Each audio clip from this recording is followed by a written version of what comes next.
Bismillahirrahmanirrahim. Assalamualaikum warahmatullahi wabarakatuh.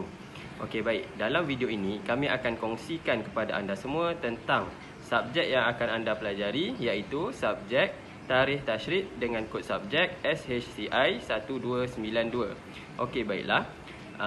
Jika anda tonton sehingga akhir video ini, insya-Allah kami akan membahaskan tentang perkembangan ataupun perubahan Bani Abbasiyah ataupun tabi'in dalam pelaksanaan tasyrik Islam.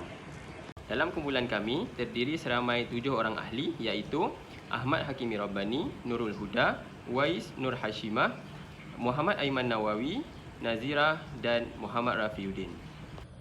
Hai, Assalamualaikum. Seterusnya saya Nur Hashimah akan menerangkan serba sedikit pengenalan subjek tarikh tasyrik. Menurut buku Dr. Yan Sopyan, tarikh ni diambil pada perkataan bahasa Arab, iaitu Ar-Raha Yu'arihu, yang bermaksud menulis ataupun mencatat sejarah. Sejarah ni mempunyai peranan penting dalam mengkaji sejarah agama, termasuk agama Islam. Dengan mengkaji tarikh ini, kita dapat memahami perkembangan awal Islam, kehidupan Nabi Muhammad SAW, penyebaran Islam serta sumbangan dan peranan tokoh-tokoh penting dalam sejarah Islam.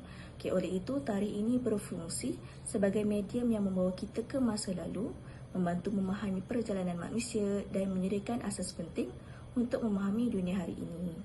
Seterusnya, tarikh tasyrik pula diambil pada perkataan bahasa Arab syara'i syari'u, yang bermaksud hukum, undang-undang ataupun peraturan. Menurut Abdul Wahab Khalaf, tasyrik ini bermaksud penubuhan sesuatu undang-undang mengikut peristiwa yang berlaku kepada seseorang mukallaf sehingga berlakunya penetapan hukum. Jadi secara kesimpulannya, tarikh tasyrik ini bermaksud sejarah pembentukan undang-undang dalam Islam yang meliputi tempoh dari zaman risalah Nabi Muhammad SAW dan juga tempoh selepasnya, dan berkait rapat dengan peranan mujtahid dan juga fuqaha dalam membuat undang-undang Islam. Kajian ini bertujuan untuk menjelaskan sejarah kemunculan Bani Abbasiyah. Berapa lama tempoh pemerintahan pada zaman tersebut. Secara teori, yang kita tahu, dinasti Bani Abbasiyah ni memerintah dalam tempoh yang sangat lama, iaitu melebihi 500 tahun. Selain itu, kajian ini bertujuan untuk mengkaji perkembangan dan perubahan sistem pendidikan pada zaman Bani Abbasiyah, serta kami ingin mengetahui sumbangan-sumbangan yang dilakukan pada zaman tersebut. Seterusnya, kami ingin mencadangkan sistem pendidikan Islam di Malaysia menggunakan konsep pendidikan yang diterapkan pada zaman Bani Abbasiyah. Seterusnya saya akan menerangkan konsep tabi'in dalam Islam. Konsep tabi'in dalam Islam adalah merujuk kepada generasi selepas tabi'in, iaitu mereka yang mengikuti dan menjadi pengikut para sahabat. Tabi'in adalah orang yang tidak berpeluang bertemu secara langsung dengan Nabi Muhammad SAW, tetapi mereka menerima ajaran agama Islam daripada para sahabat. Dan mereka ini adalah golongan yang dihormati dan dianggap sebagai orang yang mempunyai ketinggian dari segi kefahaman agama, dan mereka banyak mengabdikan diri kepada kajian dan menyebarkan ajaran Islam secara meluas. Mereka juga menekankan kepentingan untuk mengikuti jejak langkah dan contoh para sahabat. Menurut definisi Sunni, seorang tabi'in adalah seorang ulama yang mempunyai pengalaman bertemu sekurang-kurangnya seorang tabi'in. Berdasarkan banyak literatur hadis, tabi'in boleh ditakrifkan sebagai individu Muslim dewasa yang telah bertemu ataupun menjadi pengikut tabi'in. Ini dapat dibuktikan melalui hadis riwayat Al-Bukhari dan Al-Muslim yang bermaksud sebaik-baik manusia adalah generasiku, kemudian generasi sesudahnya, kemudian generasi sesudahnya iaitu tabi'in. Hadis ini sahih diriwayatkan oleh Al-Bukhari dan juga Muslim. Kita nampaklah daripada hadis ini tersebut, Nabi Muhammad menekankan bahawa tabi'in juga adalah generasi yang terbaik pada zaman itu. Selain itu, ulama-ulama yang masyhur pada waktu era tabi'in ialah Abdullah bin Al-Mubarak, Abdurrahman bin Mahdi, Ali bin Al-Madini, Al-Auza'i, Alad bin Sa'ad dan juga Al-Qasim bin Muhammad. Selain itu, terdapat tokoh-tokoh dalam memimpin. Namun, Mereka tidak memimpin sesuatu wilayah, tetapi mereka membantu banyak memberi sumbangan pada zaman tabi'in. Antaranya ialah Imam Malik bin Anas, Imam Abu Hanifah, Imam Asy-Syafi'i dan juga Imam Ahmad bin Hanbal. Era tabi'in juga berlaku pada dinasti Abbasiyah, di mana era ini berlangsung dari sekitar abad ke-2 Hijrah hingga abad ke-4 Hijrah. Pada masa ini, generasi terakhir tabi'in masih hidup dan mereka memainkan peranan penting dalam menyebarkan dan mengekalkan warisan ilmu agama Islam. 4 imam mazhab tadi inilah yang telah mengajar semasa era tabi'in dan telah memberi sumbangan besar kepada perkembangan ilmu agama dan undang-undang Islam. Namun begitu, dalam tempoh ini terdapat perubahan dan kuasa politik dan sosial yang mempunyai perkembangan ilmu pengetahuan. Jadi terdapatlah konflik yang berlaku semasa zaman Abbasiyah. Antara konfliknya ialah sewaktu Khalifah Al-Ma'mun menjadi pemerintah pada waktu ketika itu, di mana beliau telah dipengaruhi oleh falsafah dan kerajaan mengenakan pandangan kontroversi terhadap Al-Quran ke atas seluruh penduduk. Beliau mengatakan Al-Quran ini dilihat sebagai makhluk yang bercanggah dengan prinsip sains dan Islam. Pada waktu itu, Imam Ahmad bin Hanbal bersama rakannya Muhammad bin Nuh enggan bersetuju dengan pandangan Khalifah Al-Ma'mun pada waktu itu. Mengikut Imam Ahmad bin Hanbal, Al-Quran ialah kalamullah, ini firman Allah dan bukan makhluk.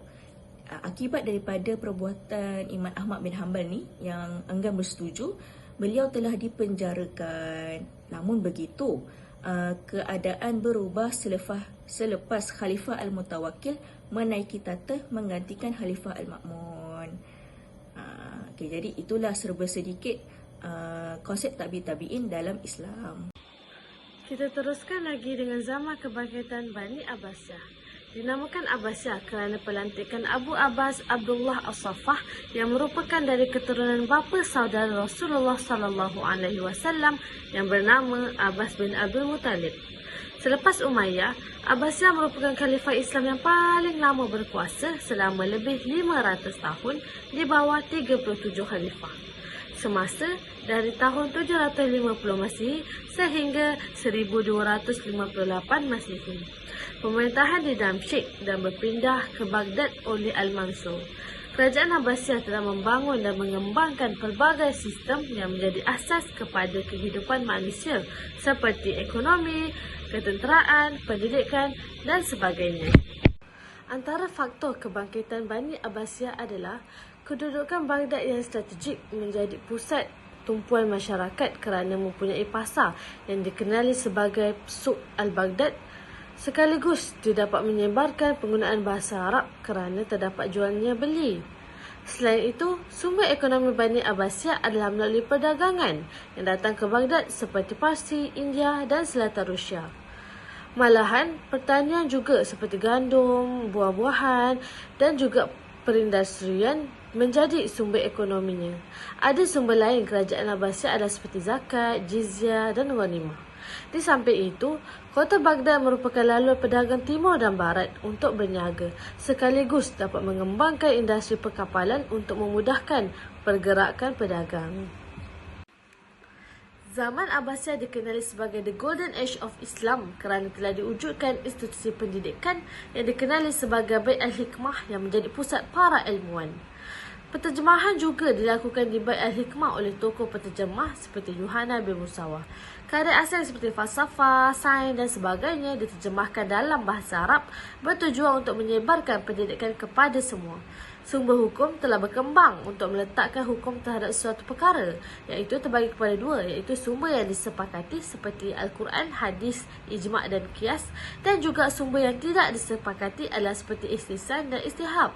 Selain itu, pengumpulan dan penulisan hadis juga giat dilakukan pada zaman Abbasiyah. Selain itu, ketenteraan telah berlakunya perkembangan kerana mempunyai beberapa jenis tentera yang terkenal, iaitu seperti tentera darat, pemanah, tentera laut dan juga pasukan berkuda. Istimewanya adalah membuka keanggotaan kepada orang bukan Arab, iaitu Turki, Parsi, sekaligus ia menjadikan sikap perpaduan dan layanan yang adil pada zaman Abbasiyah.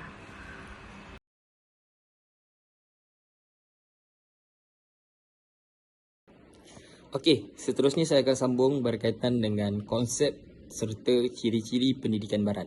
Okey, pertama sekali bila kita tengok kepada pendidikan barat ni, kita akan nampak sebenarnya ini adalah sistem pendidikan yang kita ada lah sekarang. Dan kita follow daripada dulu, sejak zaman merdeka sampai sekarang lah, kita terus ikut. So, secara ringkasnya, pendidikan barat ni dia terbagi kepada dua, secara tradisional dan juga secara moden.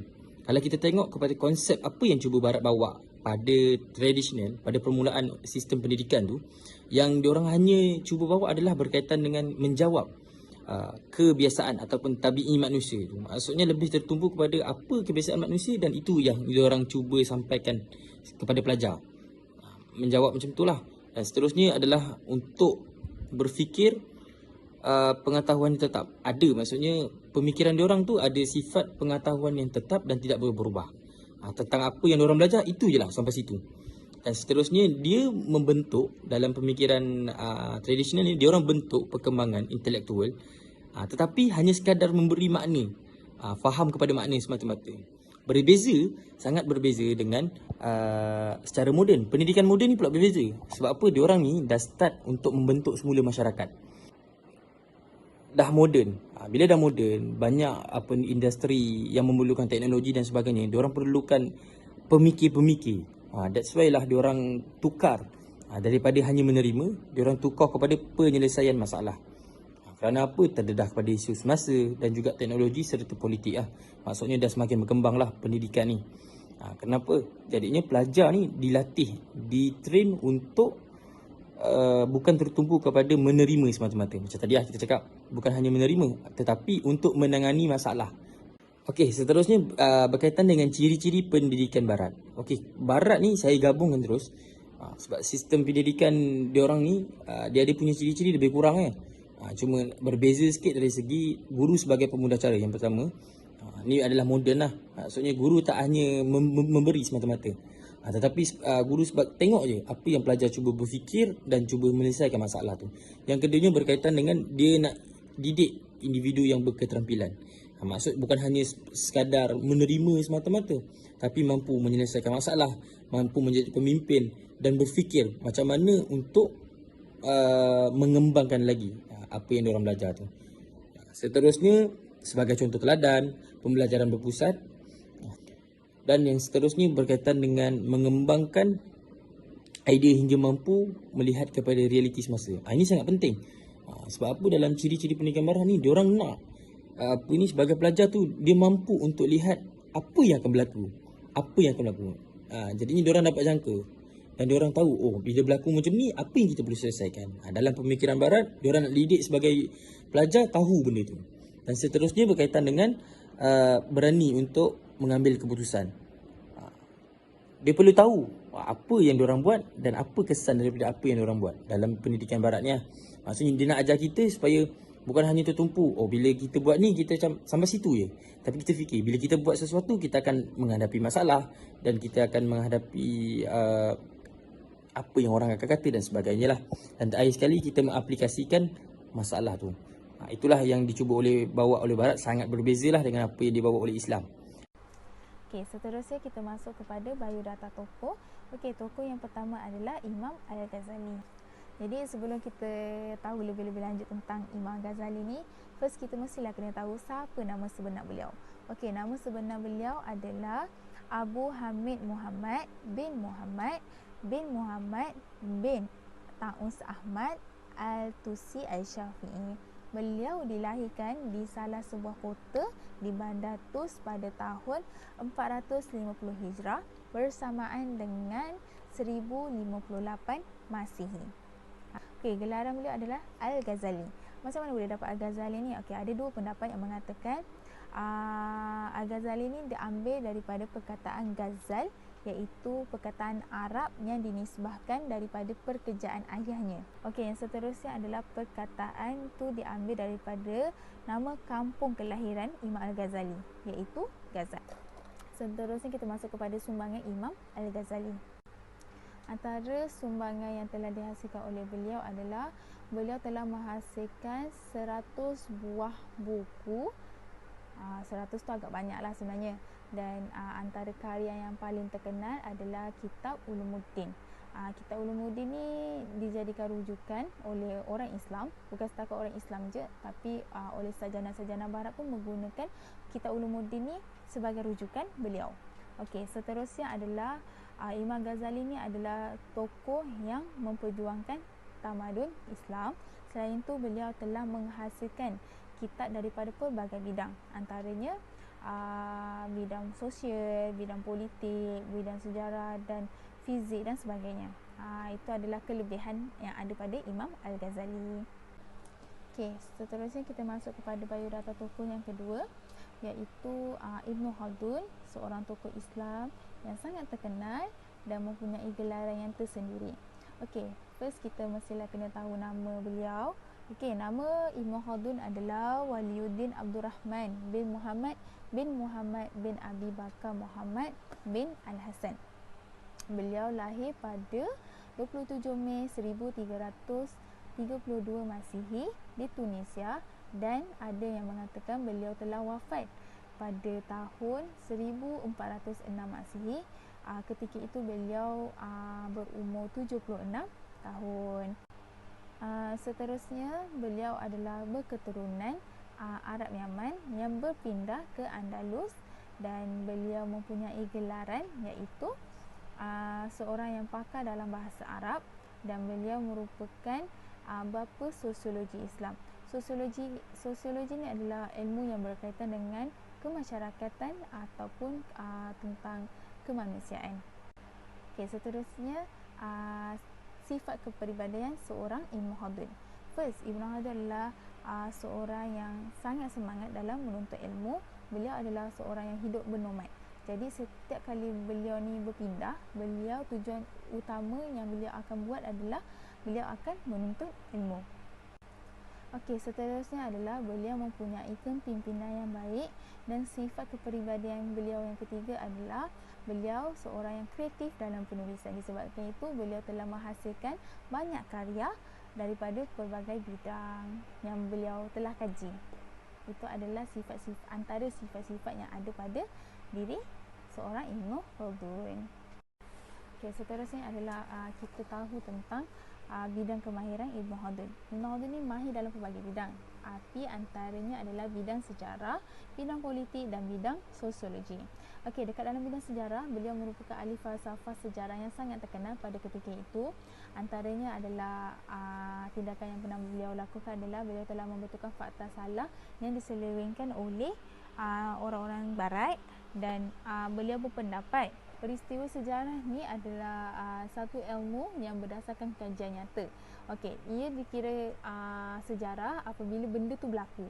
Ia tidak dikira sejarah jika ia hanya rekaan semata-mata. Bidang terakhir antara bidang yang mahir oleh seorang Ibnu Khaldun adalah bidang sosiologi. Beliau merupakan pengasas dan guru dalam sosiologi dan berpendapat bahawa manusia adalah makhluk sosial yang tidak mungkin boleh hidup secara bersendirian. Beliau menganggap manusia ni manusia ni perlu bergantung antara satu sama lain. Manusia ni tak akan boleh hidup sendiri. Beliau juga menekankan aspek pendidikan akhlak dalam semua penulisannya, dan karyanya dalam bidang sosiologi digunakan secara meluas di universiti di Eropah dan Timur. Itu adalah salah satu kebanggaan lah yang dihasilkan oleh seorang tokoh Islam, iaitu Ibnu Khaldun.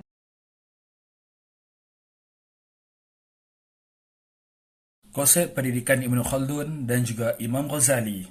Ibnu Khaldun telah pun menerangkan dalam kitabnya Al-Muqaddimah berkaitan dengan manusia, yang mana manusia ini mempunyai satu kelebihan, iaitu kelebihan mempunyai ilmu pengetahuan.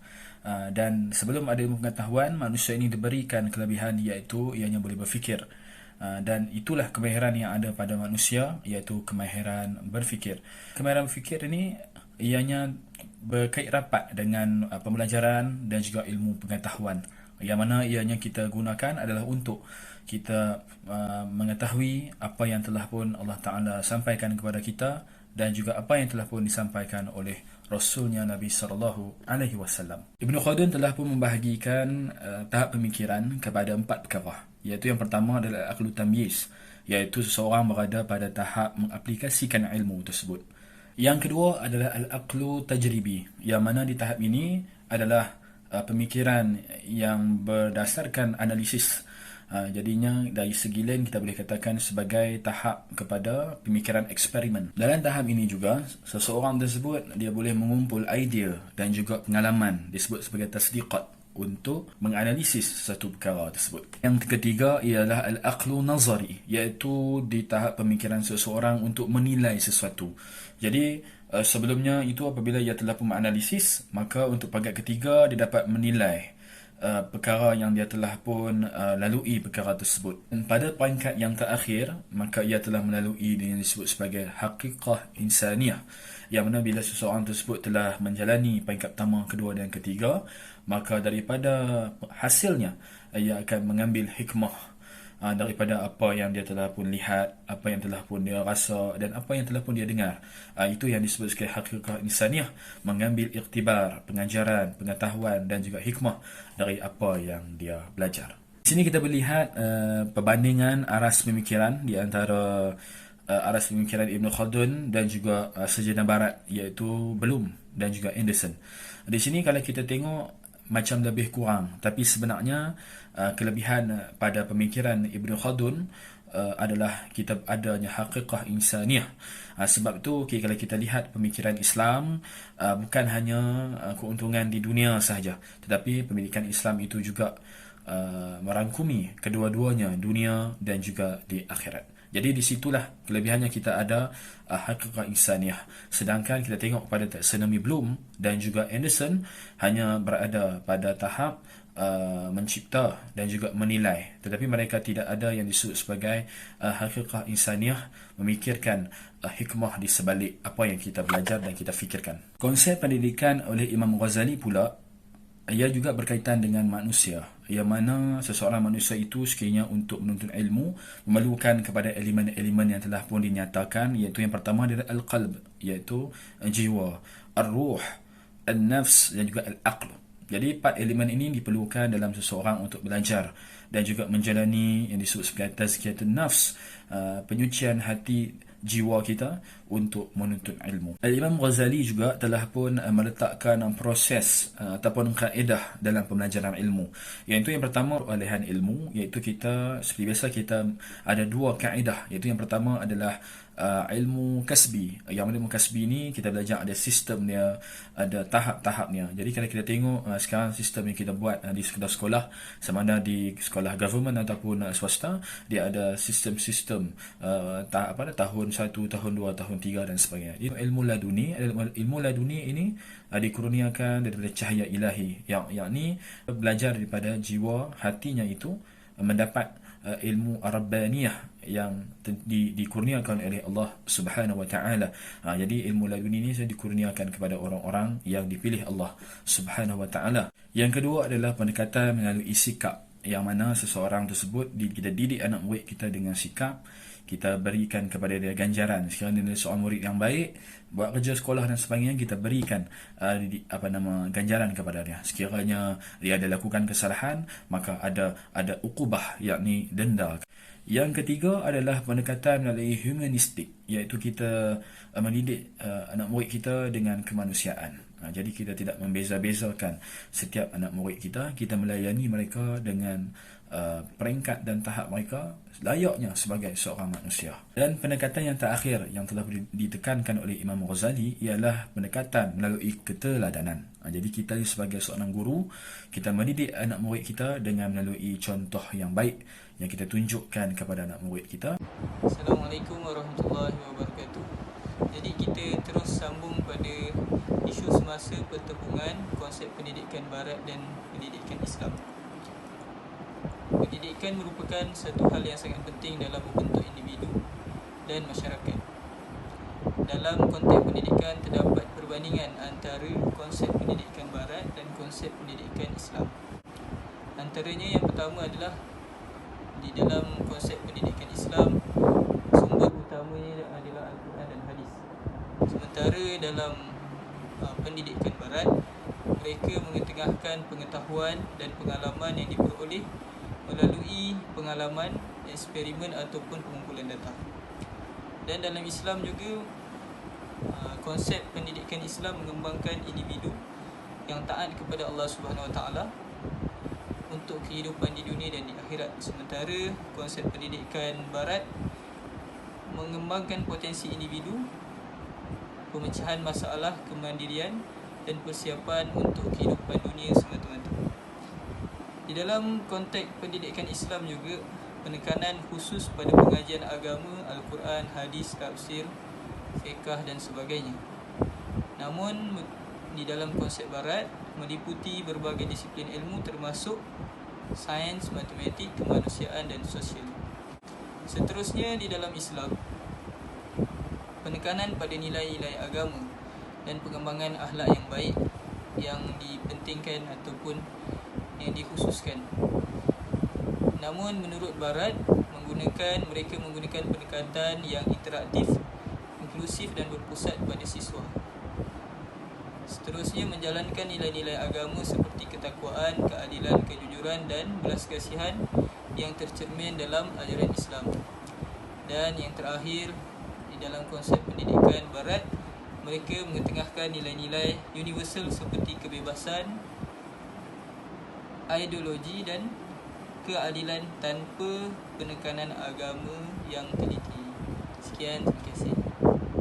Kesimpulannya daripada tajuk kami, umat Islam pernah berada pada tahap kegemilangan yang telah menggerunkan dunia, yang mana kita telah mencapaikan kegemilangan dari banyak aspek, dari segi ilmu tauhidnya, dari segi pensyariatan, dari segi memudayakan ilmu, akhlak dan juga moral, dari segi ketokohan, melahirkan banyak para ilmuwan cendekiawan yang sangat hebat pada zaman tersebut, dari segi ekonominya, dari segi kenderaan dan sebagainya. Dan kita melihat pendidikan yang terhasil pada zaman tersebut merupakan tunjang yang sangat besar dalam kita membina ketamadunan dan juga peradaban sesebuah kerajaan. Kita melihat umat Islam pada hari ini, apakah tindakan kita sekiranya kita ingin melihat hasil umat Islam yang akan datang. Kita melihat apakah tindakan kita pada hari ini dan keadaan situasi umat Islam pada masa hadapan merupakan hasil dan tindakan umat Islam pada hari ini. Sekian daripada kumpulan kami. Assalamualaikum warahmatullahi wabarakatuh.